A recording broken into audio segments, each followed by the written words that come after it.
Do you own rental real estate or are thinking about getting into that?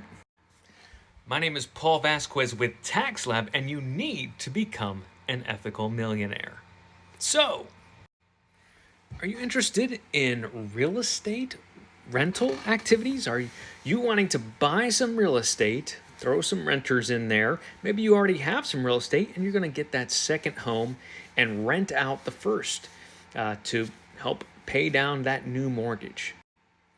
Well, you may also, maybe you have a full time job. Maybe being a real estate professional is not currently in the cards for you. Maybe you're retired. Whatever your reason might be, there is a way to access up to $25,000 of losses, passive activity losses against your regular income. However, this comes with some limitations. So we're looking at Form 8552. Form 8552 goes over the exception to the passive loss limitation rule. And so in here it says if you have rental real estate activities with no prior unallowable losses, and the total losses from the rental real estate activity is no more than $25,000. If you're married, filing separately, live apart from okay.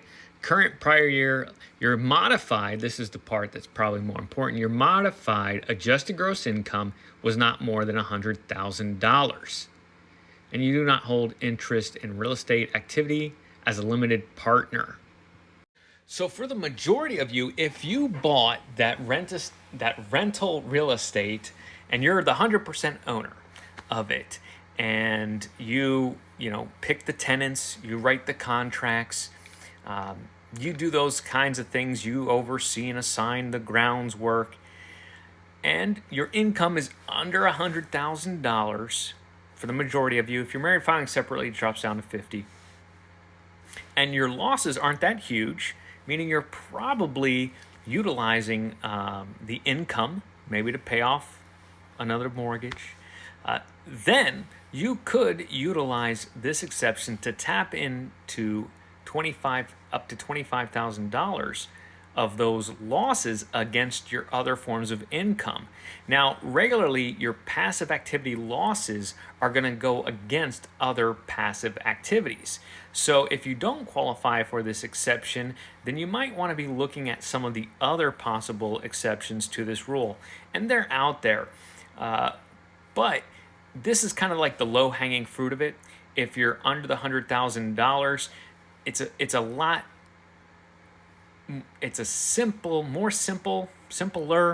whatever the English word is, test that you have to pass in order to access that.